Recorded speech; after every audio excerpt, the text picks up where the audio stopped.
Amados hermanos, debido al avance de la civilización y de los innegables beneficios de la ciencia, muchos tienden a negar la existencia de Dios, confiando únicamente en su propio conocimiento. Hace unos años aparecieron letreros y encartes publicitarios en los autobuses británicos con el lema: "Lo más seguro es que Dios no exista". Y otro decía: "Deja de preocuparte y disfruta de la vida ahora". El diablo instiga al ser humano a pensar que Dios no existe y que puede vivir como le plazca. Les hace creer que lo único que existe en este mundo es esta vida y que todo lo demás es un engaño, una quimera. Así es el mundo de ahora.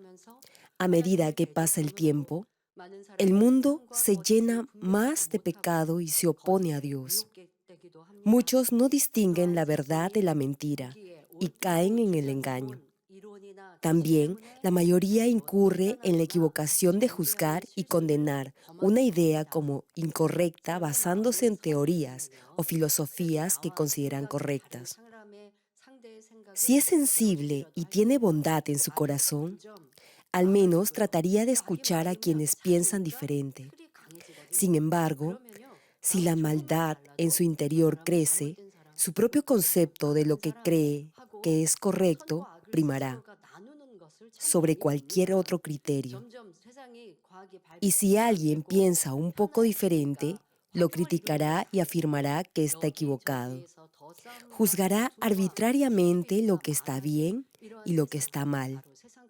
Solo porque la ciencia y la tecnología han logrado avances sorprendentes y la vida se ha vuelto más cómoda, eso no significa que en el mundo haya paz. Las guerras, los conflictos y las disputas han aumentado, lo que indica que el fin está más cerca que nunca. El capítulo 12 de Mateo, a partir del versículo 22 en adelante, narra el pasaje en el que un grupo de fariseos condena la obra de Dios y la califica como obra de los demonios.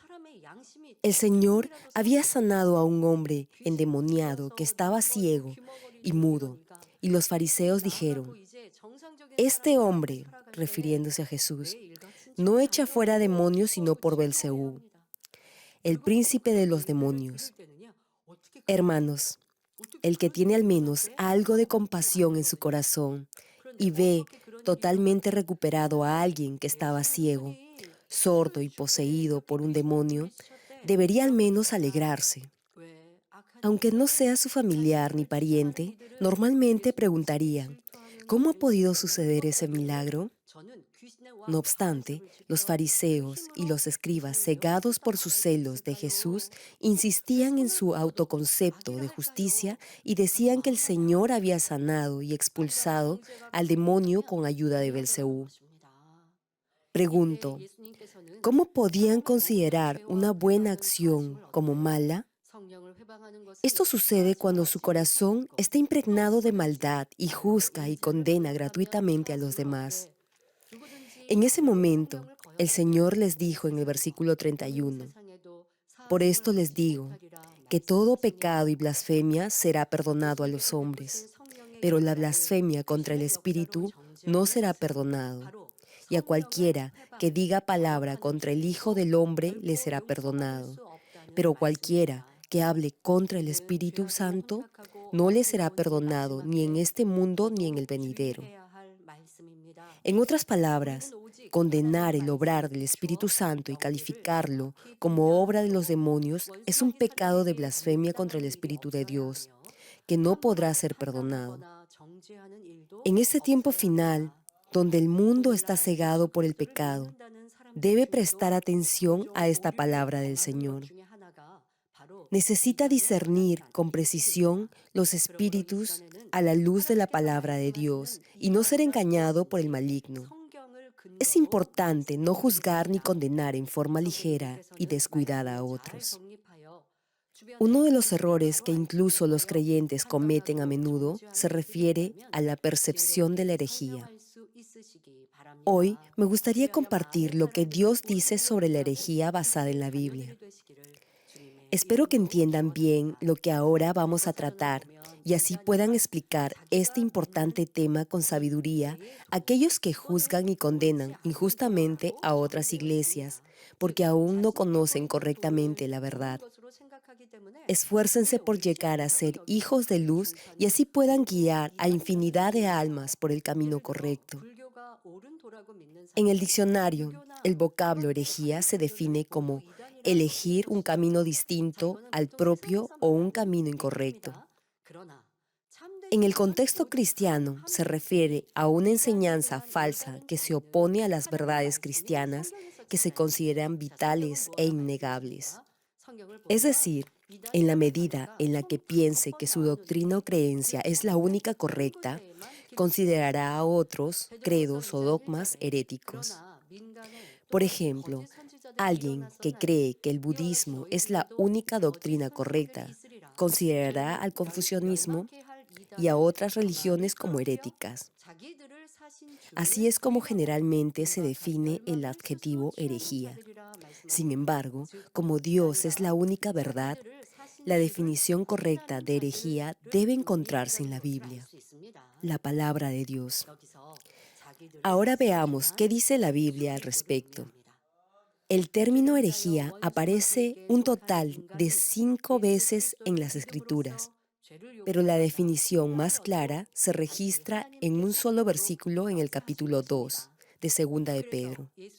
Y cito, pero hubo falsos profetas entre el pueblo, como también entre ustedes habrá falsos maestros, que introducirán encubiertamente herejías destructivas, llegando aún hasta negar al soberano Señor que los compró, acarreando sobre sí mismos una súbita destrucción. En otras palabras, la herejía se refiere a aquellos que niegan al Señor que los compró. La frase "el Señor que los compró" hace referencia a Jesucristo. Por la providencia y obra de Dios, el ser humano, que por haber pecado estaba bajo el dominio del diablo, al creer en Jesucristo como su Salvador, Dios lo perdona de sus transgresiones, accede a la vida eterna y es hecho hijo de Dios. Por eso, el pasaje refiriéndose a Jesucristo como el Señor que los compró, hace alusión al sacrificio de Jesucristo, quien nos compró en la cruz al precio de su sangre. Por eso, el vocablo herejía nunca se usó antes de que Jesús completara su ministerio en este mundo y llegara a ser, a través de su crucifixión y resurrección, el Mesías esperado, es decir, el Cristo. Así que la palabra herejía en realidad no aparece en el Antiguo Testamento ni en los 4 evangelios que compilaron la vida del Señor Jesús. Esto se debe a que el término herejía no existía ni fue usado antes de que Jesús muriera en la cruz, resucitara y llegara a ser el Señor que nos compró. Los escribas y los fariseos que perseguían a Jesús, ni los sacerdotes ni los sumos sacerdotes usaron la palabra herejía para referirse al Señor. Solo después de que Jesús resucitara y completara su ministerio como el Cristo, aparecieron los que negaban a Jesucristo como el Señor que los compró. También surgieron advertencias contra tales herejías. Por eso, es importante no etiquetar descuidadamente como herejes a los que creen que Jesucristo es el Señor que los compró. Hermanos, según la Biblia, a los que introducen herejías entre los creyentes se les conoce como falsos profetas y falsos maestros. La palabra falso no hace referencia únicamente a las mentiras o acciones engañosas que comúnmente se emplean para timar a otros. En este contexto significa negar a Jesucristo, quien es la representación misma de la verdad. Por eso, el capítulo 2 de Primera de Juan menciona: ¿quién es mentiroso sino el que niega que Jesús es el Cristo? Este es el anticristo, el que niega al Padre y al Hijo. Todo aquel que niega al Hijo tampoco tiene al Padre. El que confiesa al Hijo tiene también al Padre. Este pasaje enfatiza que el que niega que Jesús es el Cristo y niega al Padre y al Hijo es mentiroso, anticristo y hereje. Estos son los que distorsionan astutamente la palabra de Dios y se oponen a Jesucristo, negando el camino de la salvación a través de Jesucristo. No reconocer a Jesucristo como el Mesías es oponerse a Dios, quien lo envió a esta tierra como nuestro único Salvador. El pasaje señala que los falsos profetas y falsos maestros introducen secretamente en la iglesia herejías destructivas. Si su verdadera identidad se revelara, es posible que los demás no los aceptaran fácilmente, por lo que los falsos profetas y maestros se introducen en secreto y engañan astutamente a los demás. Por eso, siempre deberá estar despierto espiritualmente en oración. Es importante saber que si está espiritualmente dormido, los falsos profetas y maestros podrán engañarlo. Estos son los que difaman el camino de la verdad, siguiendo la sensualidad de la lujuria. Usan expresiones que lo incitan a la codicia para obtener ventaja de aquellos que lo siguen. No es que alguien sea hereje por haber pecado o por tener maldad en su corazón. Los herejes son los que niegan a Jesucristo como el Mesías o el Salvador de la humanidad. Aquellos que se oponen a los dogmas cristianos forman grupos propios a fin de obtener beneficios, disfrutan de una vida libertina, se entregan a la codicia y explotan a los demás engañándolos con palabras seductoras. Así es como la Biblia describe a los herejes. Si se fija en sus vidas, verá que la mayoría de ellos se centran en obtener riquezas, creando y ampliando sus negocios por codicia. Incluso fingen ser el Salvador y engañan a los demás enseñándoles que la salvación se puede lograr a través de ellos y no a través de Jesucristo. Con el tiempo se revelará su verdadera identidad. Difaman el camino de la verdad, acumulan riqueza de sus seguidores y cometen todo tipo de anarquía que va en contra de la palabra de Dios, tal como menciona este versículo. Desde hace tiempo su condenación no se tarda y su destrucción no se duerme. Los falsos profetas y maestros serán juzgados por Dios. Eventualmente irán al infierno, a la muerte eterna. Como verá, la Biblia describe y define detalladamente la herejía y su resultado final. No obstante, algunos condenan como heréticas a las iglesias en las que se manifiesta el obrar del Espíritu Santo. Aunque dicen que aman a Dios, han sido cegados por la ignorancia espiritual y en realidad se oponen a la voluntad de Dios. Por ejemplo, algunos consideran que clamar en oración es una herejía. A veces las personas son etiquetadas como herejes debido a sus dones espirituales, como hablar en lenguas, ver visiones y profetizar, o porque manifiestan obras y señales de sanidad. Sin embargo, esto no tiene nada que ver con lo que la Biblia señala como herejía. En el capítulo 12 de 1 de Corintios, Pablo menciona claramente el beneficio de los dones del Espíritu Santo, como la sanidad, la profecía, el hablar en lenguas y la interpretación de lenguas. De ahí que jamás deberá calumniar, juzgar o condenar como heréticas a otras iglesias que manifiestan estos dones solo porque usted mismo no los ha experimentado. Tenga en cuenta que si rotula o enmarca descuidadamente a aquellos que creen que Jesucristo vino en carne a este mundo, que cree que la Biblia es la palabra absoluta de Dios y creen en la Trinidad de Dios y los califica como herejes, será lo mismo que condenar y oponerse al Espíritu Santo. Hermano, si entiende correctamente la definición de herejía de acuerdo con la palabra de Dios, no juzgará ni condenará fácilmente a alguien de hereje. Un ejemplo de esto es Gamaliel, un maestro de la ley, que lo encontramos en el capítulo 5 de Hechos.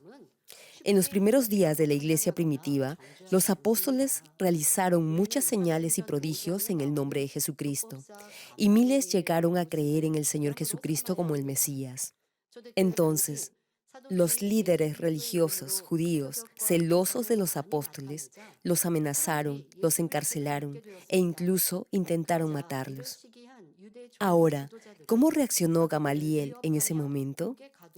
Se puso de pie en el concilio, mandó que sacaran a los apóstoles y dijo con valentía lo siguiente: Y cito: Hombres de Israel, cuídense ustedes de lo que van a hacer a estos hombres. Les digo, apártense de estos hombres y déjenles ir.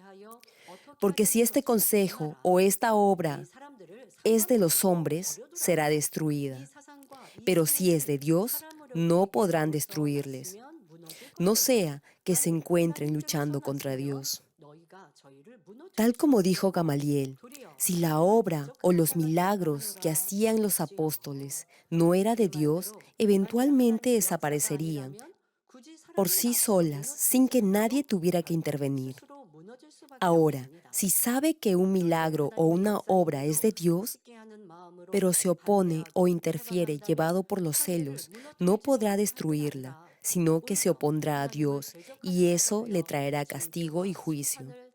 Por cierto, si alguien predica otro evangelio que no sea el de Cristo, o un espíritu diferente al del Espíritu Santo, que no es del Espíritu de la verdad, o si vemos que se comporta abiertamente en forma herética, deberá ser extremadamente cauteloso. Ahora, para no caer en el engaño de esas ideas heréticas, es importante discernir, basado en la Biblia, lo que es la herejía, los falsos profetas, los falsos maestros y el anticristo. Debe estar capacitado para guiar o instruir a todo aquel que tiene una enseñanza falsa que se opone a las verdades cristianas vitales. Con la palabra de Dios, que es como una espada de dos filos. Sin embargo, eso no significa que deba discutir. El capítulo 3 de Tito lo señala. Después de una y otra amonestación, rechaza al hombre que causa divisiones. Es decir, deberá amonestarlo una o dos veces con la palabra de verdad. Si no le hace caso, de nada le servirá seguir argumentando o debatiendo. Sería bueno que lo escuchara, se diera cuenta de su error y se arrepintiera. No obstante, si no lo hace, lo correcto será alejarse. Esta es la manera que la Biblia sugiere para tratar con los herejes. Aquellos que son débiles en la fe y no se han mantenido firmes en la verdad, necesitan ser aún más cautelosos. La razón es que, si se involucra en un debate con un vago conocimiento de la palabra, otros podrán distorsionar la verdad a fin de hallar una debilidad en su argumento. Esto puede terminar afectando negativamente su fundamento bíblico y punto de vista. Una vez que alguien con un discernimiento frágil se ve influenciado por ideas equívocas, le será difícil volver a su estado inicial de fe. Por eso, es mejor evitar la discusión y mantener la distancia.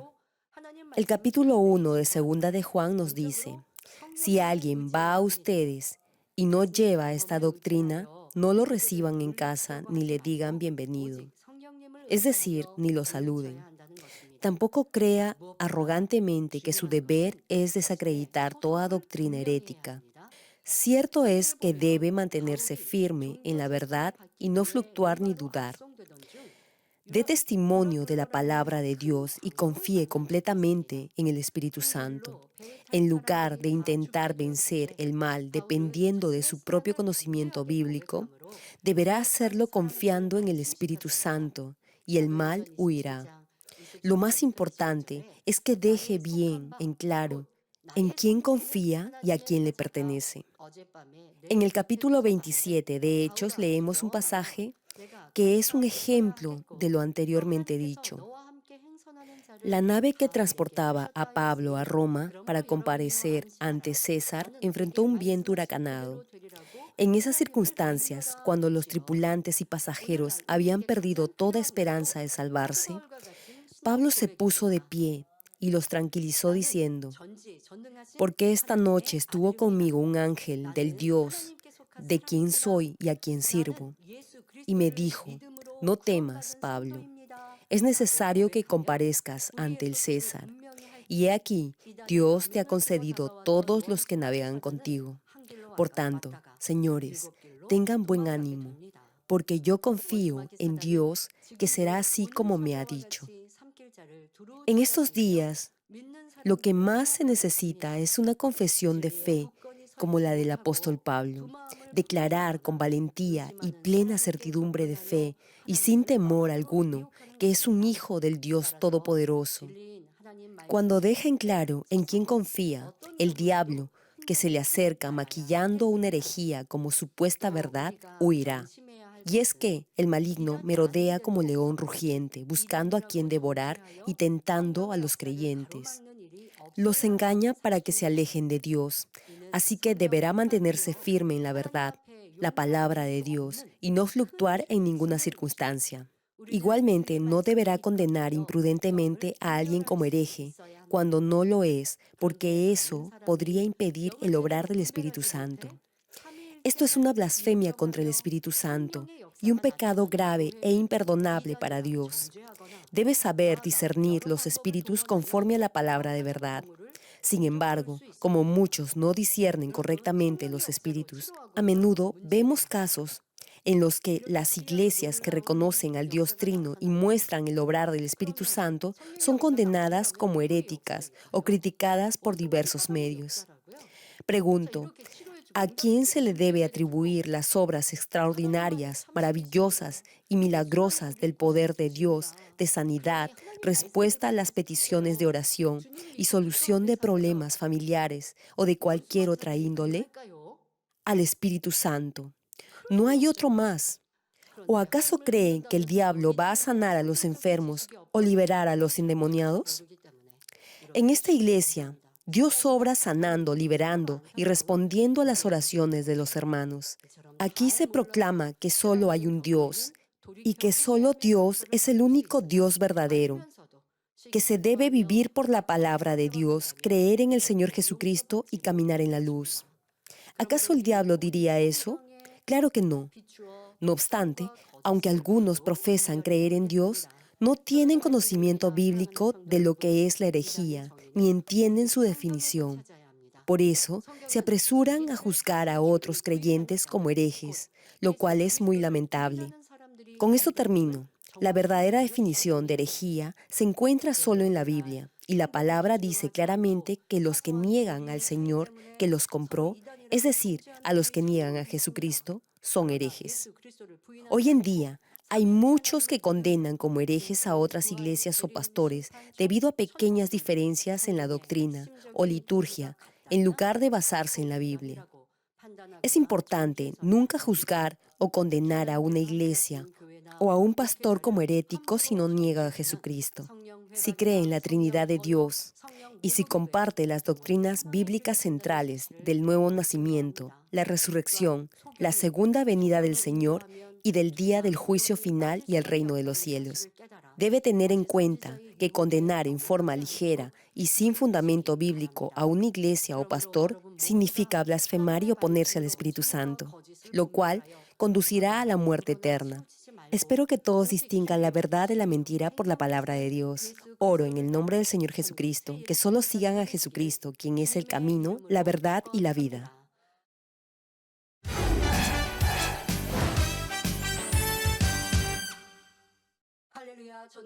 Poderoso de amor.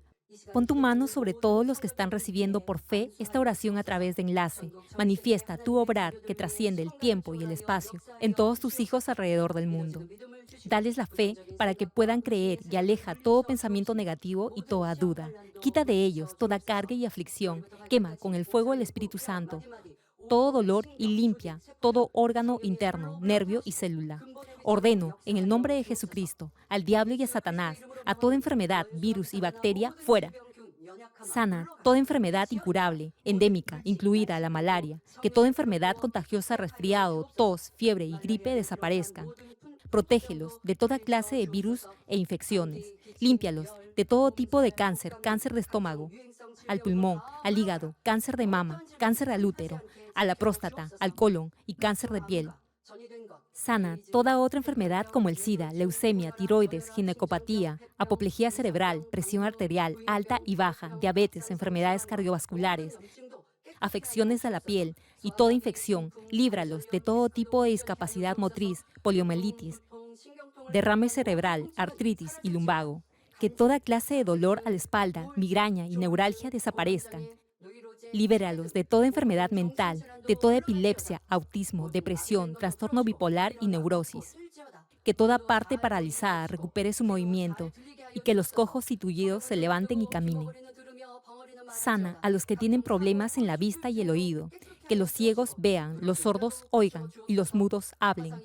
Líbralos de todo tipo de accidente, restaura todo hueso fracturado, regenera toda parte quemada de su cuerpo. Que la sensación de ardor y de calor desaparezcan y que no queden cicatrices. Limpia con el fuego del Espíritu Santo a los que son adictos a alguna droga, narcóticos o sustancia tóxica. Renueva todo tejido y célula muerta. Que los muertos vuelvan a la vida. Concede la bendición de concebir a los que no pueden tener hijos. En el nombre de Jesucristo, ordeno al diablo y a Satanás, a toda potestad del aire y toda fuerza del mal, fuera. Todo poder de las tinieblas, espíritus malignos, perversos, astutos, deshonestos, engañadores, espíritus de división, de tentación, de mentira y todo espíritu de iniquidad, fuera. Ato a toda fuerza de oscuridad y de maldad, y que tu luz descienda sobre tus hijos. Padre, dales la fuerza necesaria para que puedan clamar a ti en oración y se despojen de todo pecado y vivan en santidad, que sus almas prosperen, tengan salud y sus familias sean evangelizadas. Responde a los deseos de su corazón, a su clamor y a sus oraciones. Protege a tus hijos de todo accidente y guarda sus hogares, trabajos y negocios con el fuego del Espíritu Santo y sus huestes celestiales. Y que todo lo que hagan, lo hagan para tu gloria. Manifiesta tu poder para que con toda confianza puedan testificar que has respondido a sus oraciones y los has bendecido. Gracias, Padre. Toda la gloria sea para ti. He orado en el nombre de nuestro Señor Jesucristo. Amén.